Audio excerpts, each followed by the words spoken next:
Jen from Game Like a Mother. Today we're doing a video for our top 10 list for July, which is camping games because it's summer and camping is fun, and it's even more fun if you bring some games along with you. So some of these games are like camping themed, and some are games to play while you're camping because they're small and compact and you can bring them along with you. So we're going to walk you through them, and hopefully you find a new game or two that you really like. The first game on the list is called Camp. Very appropriate for the month. And we love this game because it is a trivia game, camp-themed, nature-themed trivia game, but it has tiered questions. So it works so well from preschool age through adults. Each card has different levels of questions on it, and so you can actually play a trivia game with little kids and grown-ups, and it's fun because the whole point of the game is you're trying to go around a little hiking loop, and whoever gets to the end first wins. And it's fun and educational. So a good game no matter what. And it's a lot of fun, so you should check it out. Next on my list, I have Shadows in the Forest, which is basically board game freeze tag. And it's one of the coolest games that we like to give to people for birthdays and stuff because it has a big wow factor. You actually play it in the dark, and it has a little lantern flashlight that you put in the middle of the board, and everybody's going around and trying to hide behind trees while one person's trying to find them. I will say you have to play it in pitch dark or it doesn't work because it doesn't mean as much if you can kind of see where they're hiding anyway. So you have to make sure the person that's playing, that's the seeker, doesn't like cheat because they can see what's going on around the outside even where they're not supposed to. So it's a very fun game. It is difficult to actually play in its entirety and finish, but our kids get really excited to play it. And we often just put them in my daughter's closet. Doesn't have any windows, so they'll all just crowd into there and play. It's one of the best play date games. So seriously cool. We borrowed it from a friend, and then I gave it back, and then my kids begged for it until we got it for them. So very fun, very exciting. I've yet to meet a kid who hasn't lost their mind over this game. Wendigo is a game that is... I love games with themes like this. It is based on a terrifying Native American legend that apparently was used as like a bedtime story for their children. And it's this beast roaming in the woods. Some cannibalism is involved in the tale. So now it is a cute children's game that you can play with your kids. And it's a memory game. And basically the Wendigo is stealing campers away, and you're trying to figure out which tile is the Wendigo tile. And I like this game because I am terrible at memory games, but this one, it's more like you're memorizing patterns rather than having to memorize exactly where things were. So the campers have different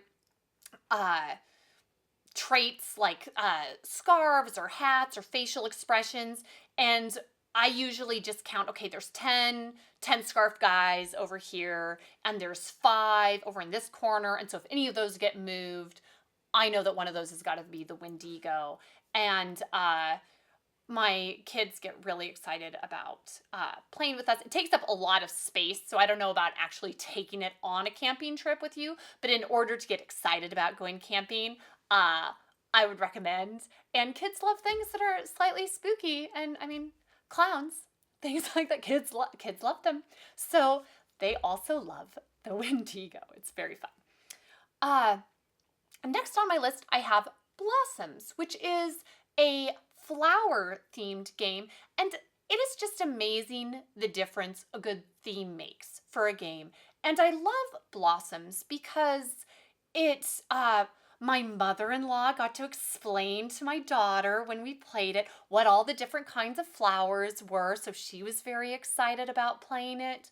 And it's a nice, sweet game. My boys like it, but my daughter loves it. And it's just really refreshing to have something that has the right kind of theme where it brings in kids. And it's strategic too. You're trying to collect the largest flowers and the most of them in order to get the most points and win. So it's actually quite strategic for a sweet little flower game.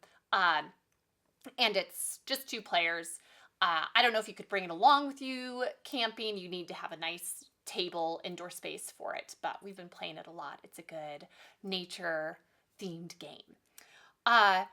Next, I have some games that are more you would bring along with you camping, which this one is called Pass the Pigs, and it's a classic.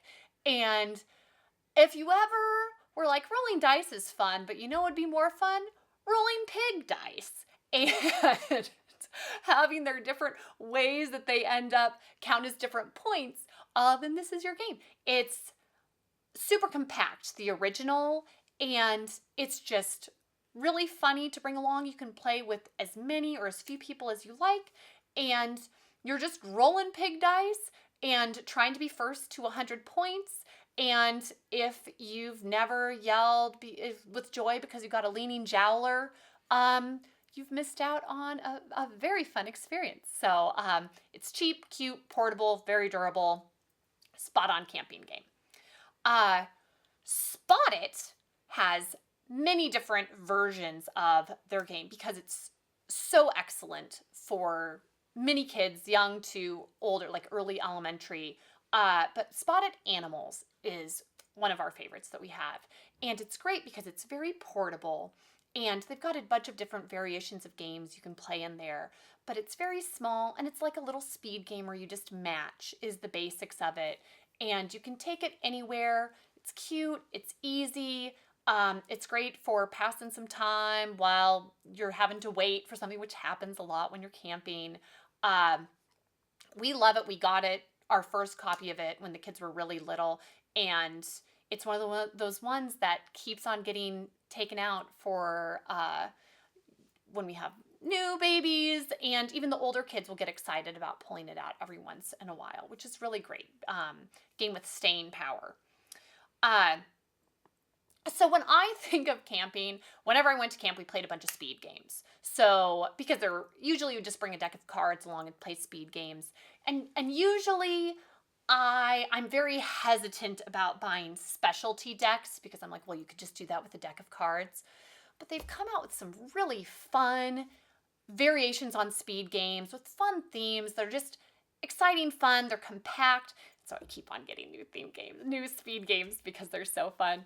And one that I really like is by the makers of Munchkin, and it's called Super Kitty Bug Slap.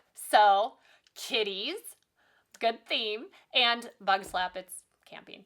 And what I like about this one is it's 2 to 5 players, but it can be as intense or kind of mellow as you would like it to be, depending on how many players you have. The way the game works is you have your kitty, and you're trying to slap any cards that have a trait that match what your cat has. So shape, color, the color of the bug on your initial card. And so some cards with the 2-player game don't match either player. And there's a penalty for slapping the wrong card. You get -2 points. And you get +1 point for everyone that does match an attribute. So I have played with my children, and I've ended with negative points before because I go slap happy and I like to just go nuts and try to get a bunch, and they think it's hilarious when I end with negative points. So it's really fun. My older daughter is pretty hesitant about most speed games, and she likes this one, at least when playing with me. And so I'm really happy about it. The other speed game that we've been really into is Taco Cat Goat Cheese Pizza. And what I love about this is I've been so impressed by people who kind of turn the whole speed concept on its head and make up different ways to play a speed game.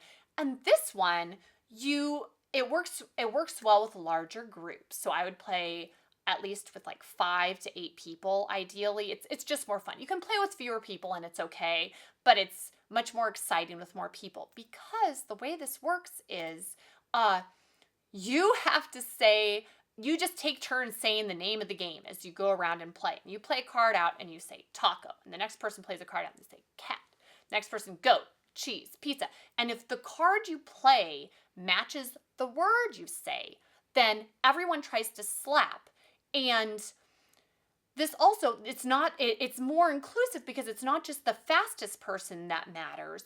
It's the slowest person. So whoever is the last to slap gets the cards, and you're trying to run out of cards first in order to be the winner.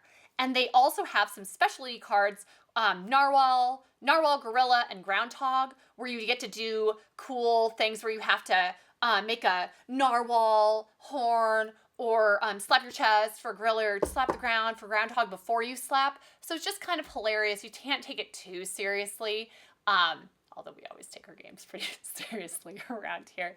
And it's just really fun and a different way to play. And I like that I feel like there's more room for success because you just have to not be the slowest one.